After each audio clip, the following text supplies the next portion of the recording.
Subscribe कीजिए हमारा channel सत्यम education hub और लेटेस्ट वीडियो नोटिफिकेशन के लिए बेल आइकन को दबाएं। हेलो नमस्कार दोस्तों, स्वागत है आपका सत्यम एजुकेशन हब के ऑनलाइन यूट्यूब चैनल में। दोस्तों, आज से हम एक न्यू चैप्टर जिसका नाम है संविधान के बारे में बेसिक से लेके और पूर्णतः अध्ययन करेंगे कि वास्तव में हमारे संविधान का गठन कैसे हुआ, संविधान को बनाने की आवश्यकता क्यों पड़ी, कैसे संवैधानिक विकास हुआ, कैसे राष्ट्रपति उपराष्ट्रपति पद के जो पद हैं उनको लाया गया, कौन से देश से देखा गया, कैसे संसदीय व्यवस्था को अपनाया गया, इन सभी के बारे में हम चर्चा करेंगे इन संविधान के चैप्टर के अंदर। तो सबसे पहले तो यही चीज़ देखते हैं कि संविधान क्या है। संविधान क्या है तो किसी भी देश के कानून, विधि या नियम, इनका संग्रहण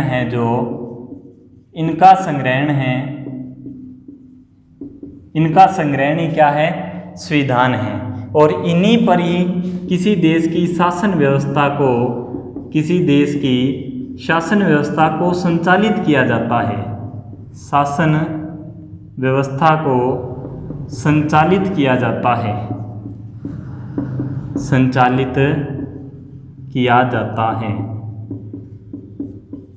यानी संविधान क्या है? संविधान कानून, नियम या विधियों का संग्रह है जिसके द्वारा किसी भी देश की शासन व्यवस्था का संचालन किया जाता है।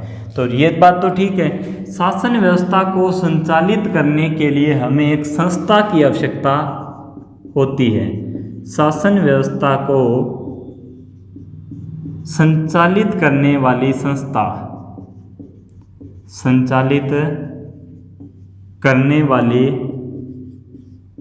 संस्था जिसे कहा जाता है सरकार। किसी भी देश की शासन व्यवस्था किसके अनुसार संचालित की जाती है? संविधान के अनुसार। जबकि संचालित करने वाली जो संस्था होती है वो कौन है? सरकार। अब हम सबसे पहले पढ़ेंगे कि सरकार क्या है, इसके बाद में हम पढ़ेंगे कि वास्तव में संविधान के जो संवैधानिक विकास है वो कैसे हुआ था, उसके बारे में पढ़ेंगे। तो सबसे पहले देखते हैं कि सरकार क्या है।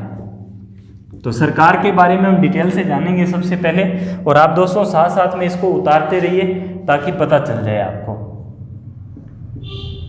बात करते हैं सरकार की अगर बात करें, बेसिकली सरकार के 3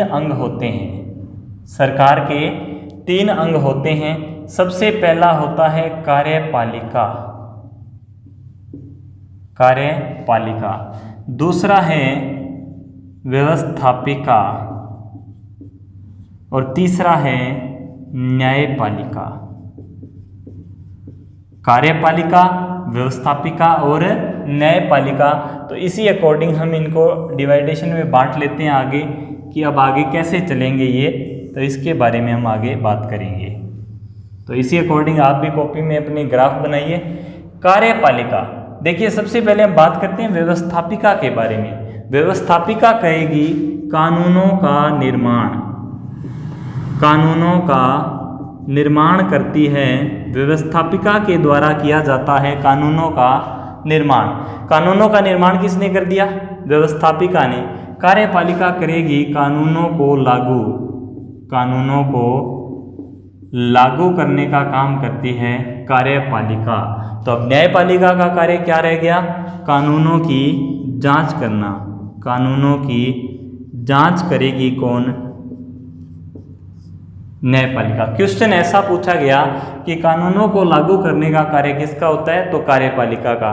कानूनों का निर्माण कौन करती है? व्यवस्थापिका। तो एक तरह से बोला जाए प्रशासनिक कार्य हैं वो करेगी कार्यपालिका। प्रशासनिक कार्य कार्यपालिका के द्वारा किए जाएंगे। विधायी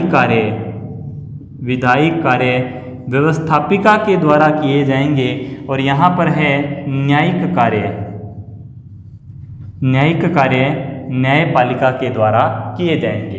अब कार्यपालिका, व्यवस्थापिका और न्यायपालिका संघ सरकार में अलग होगी और राज्य सरकार में अलग होगी। तो हम बात करते हैं कि संघ सरकार में ये कैसे होती है। और राज्य सरकार में इनका ढांचा कैसा होता है। तो सबसे पहले हम बात करते हैं यहाँ पर संघ सरकार के बारे में। संघ सरकार, और इस साइड हम बात करेंगे राज्य सरकार के बारे में। देखिए संघ सरकार के अंदर यहाँ पर शामिल होगा इसमें राष्ट्रपति, प्रधानमंत्री व उनकी मंत्री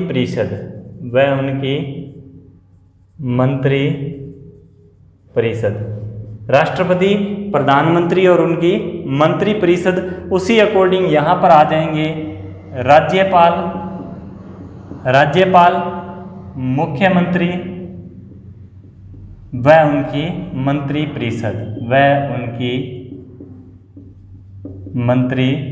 परिषद।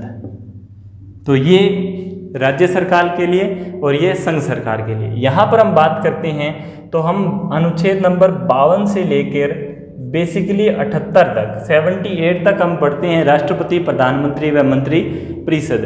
तो यहाँ पर अगर हम बात करें 52 के साथ में एक ऐड कर दिया, 53 ऐड किया, कितना 153 से 167 अनुच्छेद हैं जो वो राज्य सरकार में राज्यपाल, मुख्यमंत्री व उनकी मंत्री परिषद के लिए काउंट किए जाते हैं। अगर बात करें हम व्यवस्थापिका के बारे में, तो व्यवस्थापिका में केंद्र सरकार में होती है एक संसद, और संसद के जो सदन होते हैं दो, एक होता है लोकसभा और दूसरा होता है राज्यसभा। लोकसभा और राज्यसभा, संसद के सदन होते हैं दो, जबकि अंग पूछे तो अंग होते हैं 3, जिसमें प्रेसिडेंट या राष्ट्रपति इसमें काउंट होते हैं। तो ये ध्यान रखिए, संसद के लिए हम अनुच्छेद नंबर 79 से लेकर और अनुच्छेद नंबर 123 तक हम संसद के बारे में पढ़ते हैं। 79 से देखिए 52 से 78 राष्ट्रपति, प्रधानमंत्री, मंत्री परिषद, 79 से 123 तक संसद के बारे में। अगर राज्य में बात करें तो राज्य में होता है विधानमंडल एक सदनीय भी होता है और द्विसदनीय भी होता है। एक सदनीय, द्विसदनीय का डिफरेंस है, आगे हम जब इस टॉपिक को पढ़ेंगे तब हम पढ़ेंगे, लेकिन अभी आप ध्यान रखिए विधानसभा और दूसरा है विधान परिषद। भारत के सभी राज्यों में विधान परिषद नहीं है, केवल और केवल 6 ही राज्यों में विधान परिषद है, ये आप ध्यान रखिए। तो सदन तो है 2, जबकि अंग की बात करें तो यहाँ पर गवर्नर महोदय या फिर आप बोल सकते हो राज्यपाल भी इसमें शामिल हो जाते हैं। तो विधानमंडल के सदन हैं 2, जबकि अंग हैं 3। यहाँ तक 167 तक हमने पढ़ा था। अनुच्छेद नंबर 168 से लेकर अनुच्छेद 213 तक हम विधानमंडल के बारे में पढ़ते हैं।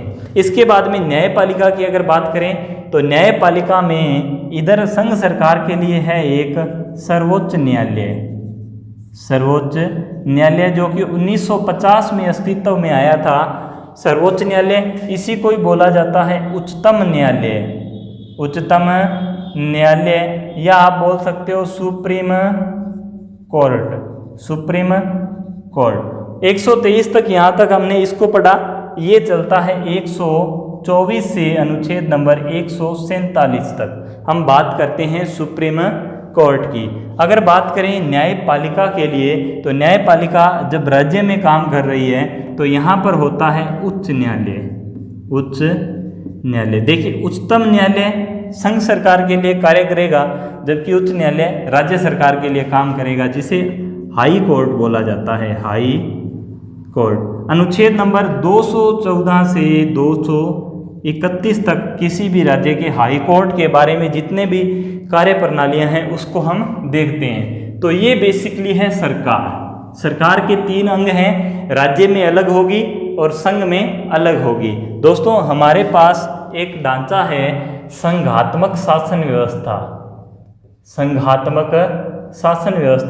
संघात्मक में क्या होता है कि जो संविधान ने राज्य और ये मान लिया ये है केंद्र या इसको बोलिए संघ और ये है राज्य। संघात्मक व्यवस्था में संघ व राज्यों के बीच शक्तियों का बंटवारा किया हुआ होता है, जबकि एकात्मक के अंदर क्या होगा, जहाँ एकात्मक शासन व्यवस्था आएगी, एकात्मक के अंदर होता है कि सारी की सारी शक्ति होती है संघ के पास अगर आगे राज्य को ये शक्ति देना चाहे तो संघ की मर्जी है, लेकिन यहाँ पर राज्य को डायरेक्ट शक्ति मिल रही है किससे? संघात्मक व्यवस्था के अंतर्गत संविधान से राज्य के लिए शक्ति होती है। तो ये है संघात्मक और एकात्मक। यहाँ पर थोड़ा सा बेसिकली मैं आपको समझा देता हूँ कि संघात्मक और एकात्मक शासन प्रणाली क्या है। जो भारत के अंदर संघात्मक है वो उसको बात करते हैं। जैसे कि संविधान है, संविधान ने संघ सरकार और राज्य की सरकार, संघ और राज्य को शक्ति डायरेक्टली कौन दे रहा है? संविधान। तो इस व्यवस्था को बोला जाता है संघात्मक शासन व्यवस्था। इस व्यवस्था को संघात्मक बोला जाता है। लेकिन दूसरी तरफ यहाँ देखें, संविधान ने सारी शक्ति दे दी संघ को, सारी शक्ति दे दी संघ को, और संघ अपनी शक्तियाँ आगे राज्य को दे या ना दे वो एक अलग बात है। तो ये व्यवस्था होती है एकात्मक। इस व्यवस्था को बोला जाता है एकात्मक। तो यही बेसिक डिफरेंस है संघात्मक और एकात्मक के अंदर। तो दोस्तों अब हम आगे बात करते हैं कि जो संवैधानिक विकास है वो कैसे हुआ। संवैधानिक विकास के बारे में आगे बढ़ते हैं कि वास्तव में आगे क्या हुआ, कैसे किन किन व्यक्तियों का सहयोग रहा।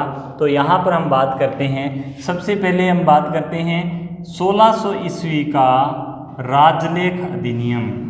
राजलेख या फिर इसको चार्टर एक्ट बोल सकते हैं हम। ये पारित किया गया ब्रिटेन के द्वारा। ब्रिटेन की महारानी हैं एलिजाबेथ। ब्रिटेन की महारानी एलिजाबेथ के द्वारा 1600 ईस्वी में एक राजलेख या चार्टर एक्ट पारित किया गया, जिसके अंतर्गत 24 दस्युओं की ईस्ट इंडिया कंपनी बोर्ड का गठन किया गया। ईस्ट इंडिया कंपनी बोर्ड का गठन किया गया और ये किया गया 31 दिसंबर 1600 ईस्वी को।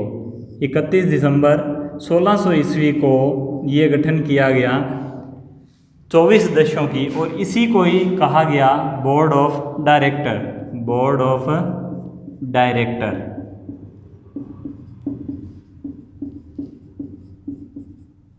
अब इसको गठन कर दिया गया। अब इनको क्या किया गया, इस ईस्ट इंडिया कंपनी को 15 साल का अनुमति पत्र दिया गया।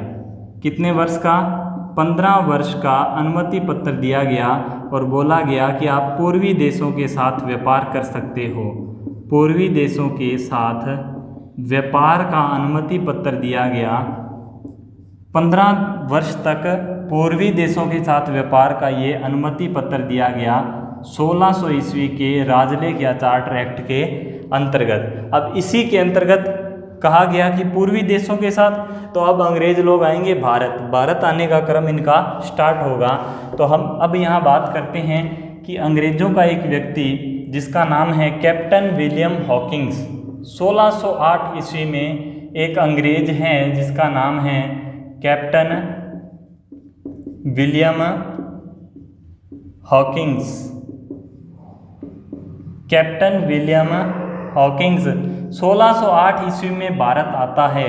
दोस्तों आप मेरे को कमेंट बॉक्स में ये बताइए कि कैप्टन विलियम हॉकिंस जब भारत आया था तो वह कौन से जहाज पर आया था, उसके जहाज का नाम बताइए आप। 1608 ईस्वी में कैप्टन विलियम हॉकिंस भारत आया। भारत आने के बाद में इसने आगरा के अंदर जहांगीर से मुलाकात की। आगरा दुर्ग के अंदर जहांगीर से मुलाकात की।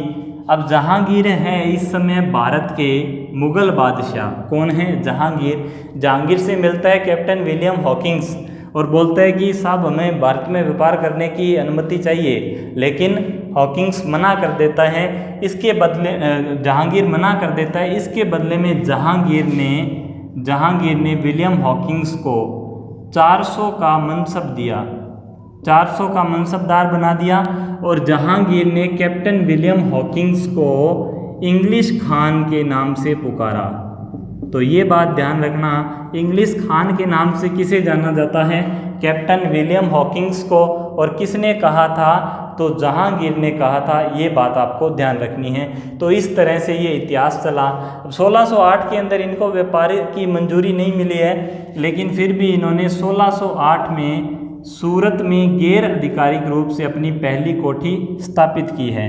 सूरत में ये गैर आधिकारिक रूप से है, गैर आधिकारिक रूप से पहली कोठी है, गैर आधिकारिक रूप से प्रथम कोठी इन्होंने कहाँ स्थापित की है? सूरत के अंदर। फिर इन्होंने क्या किया? 1611 के अंदर मसूलीपट्टनम के अंदर, यानी अब 1611 के अंदर इन्होंने अपनी एक और कोठी लगाई है अंग्रेजों ने। कहाँ पर? मसूलीपट्टनम में। और मसूलीपट्टनम में जो इन्होंने कोठी लगाई है वो दक्षिण भारत में अंग्रेजों के द्वारा लगाई गई पहली कोठी है। ये बात आप ध्यान रखिए। मसूलीपट्टनम पड़ता है आंध्र प्रदेश के अंदर। 1613 के अंदर इनकी जो 1608 में सूरत में एक गैर आधिकारिक रूप से कोठी लगी हुई थी, यानी ये कोठी तो क्या थी, जैसे एक तरह से दुकान लगाकर बैठ गई रोड पे, तो मना कौन करे, पर आधिकारिक रूप से नहीं मिली हुई है मान्यता, ये बात आप ध्यान रखिए। तो 1613 के अंदर जो सूरत में एक कोठी लगी हुई थी, इसको वैधानिक मान्यता मिल गई। तो ऐसा भी कहा जाता है कि इनकी जो पहली वैधानिक कोठी है सूरत में 1613 के अंदर स्थापित की गई थी। तो इसी क्रम में अंग्रेजों का आना जारी रहा। 1615 के अंदर 1615 के अंदर दूसरा अंग्रेज व्यक्ति जेम्स प्रथम का राजदूत था, जो 1615 के अंदर भारत आता है। सर टॉमस रो भारत के अंदर आया था। दिसंबर 1615 ईस्वी में भारत आया, और ये भी जहांगीर के शासनकाल में आया है।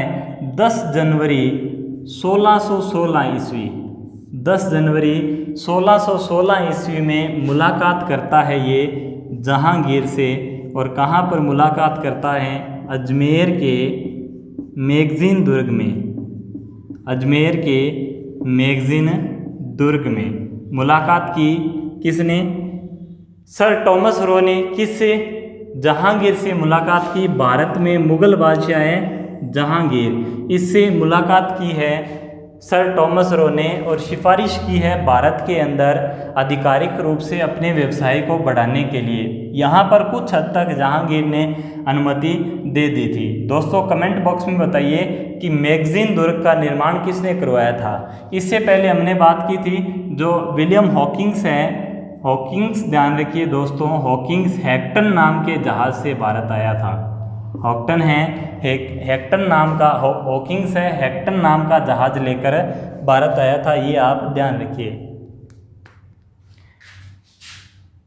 तो ये मैगजीन दुर्ग के अंदर मुलाकात करता है सर टॉमस रो, और भारत के अंदर व्यापार करने की सिफारिश करता है। इसी क्रम में बात चली जाती है 1700 ईस्वी तक। 1700 ईस्वी तक 1700 ईस्वी के अंदर भारत पर मुगल बादशाह शासन आ जाता है औरंगजेब का। और 1700 ईस्वी में ये करता है औरंगजेब कलकत्ता की स्थापना। देखिए दोस्तों, कलकत्ता पड़ता है पश्चिम बंगाल में, और कलकत्ता जो व्यापारिक दृष्टि से या कच्चे माल के उत्पादन की दृष्टि से काफ़ी महत्वपूर्ण स्थान है कलकत्ता। और यहाँ पर 1707 में हो जाती है औरंगजेब की मृत्यु। जैसे ही औरंगजेब की मृत्यु हुई, मुगल सत्ता है वो कमज़ोर पड़ गई, यानी जो इनके वंशज हैं, जो इनके आगे आने वाले जो वंशज हैं वो इतने स्ट्रॉन्ग नहीं थे, तो अपनी सत्ता को नहीं बचा पाए, और धीरे धीरे मुगल सत्ता सिमटने लगी। तो इसी क्रम में अंग्रेज़ों ने अपनी संधियाँ की मुगलों के साथ, और 1726 में अपना एक चार्टर एक्ट निकाल दिया। 1726 का चार्टर एक्ट, जिसमें इन्होंने पहली बार विकेंद्रीकरण की नीति अपनाई। विकेंद्रीकरण की नीति अपनाई। दोस्तों विकेंद्रीकरण की नीति क्या होती है? 3 प्रेसिडेंसियां थी, बम्बई, मद्रास और बंगाल। इन तीनों प्रेसिडेंसियों पर अलग अलग गवर्नर नियुक्त कर दिए।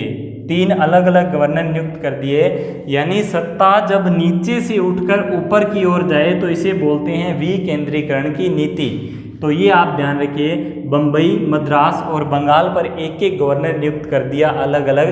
तो इसी को कहा जाता है विकेंद्रीकरण की नीति, 1726 के चार्टर एक्ट के अंतर्गत अपनाई गई।